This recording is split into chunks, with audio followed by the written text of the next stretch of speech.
मैंने कहा था, आप सेंटा उसको बुलाओ,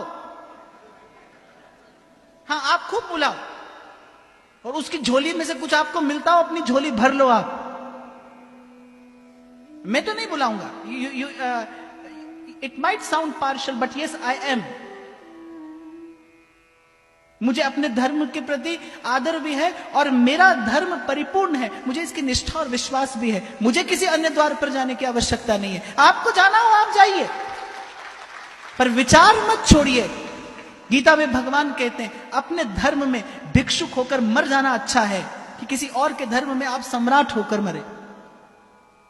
किसी के धर्म में सम्राट होकर जीने से अपने धर्म में भिक्षुक होकर मरना अच्छा है। दुर्भाग्य इस देश का, दुर्भाग्य इस देश का कि जिस दिन आप वो रंग बिरंगा पेड़ सजाते हैं, उसी दिन धरती रक्त रंजित हुई थी गुरु गोविंद सिंह जी महाराज के साहिबजादों की शहीदी से।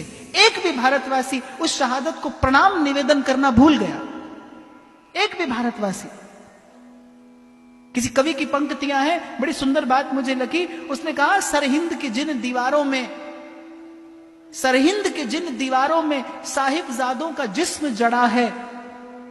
गुरु गोविंद सिंह जी महाराज वो दो सपूत, जब नवाब वजीर शाह ने कहा कि इनको जिंदा दीवार में चिनवा दिया जाए, दोनों भाई हाथ पकड़ कर खड़े हैं, एक छोटा और एक बड़ा।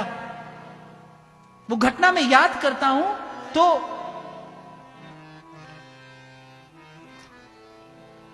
जब दीवार चिन रहा था वो जल्लाद, एक छोटा भाई एक बड़ा, उस दृश्य का स्मरण करना।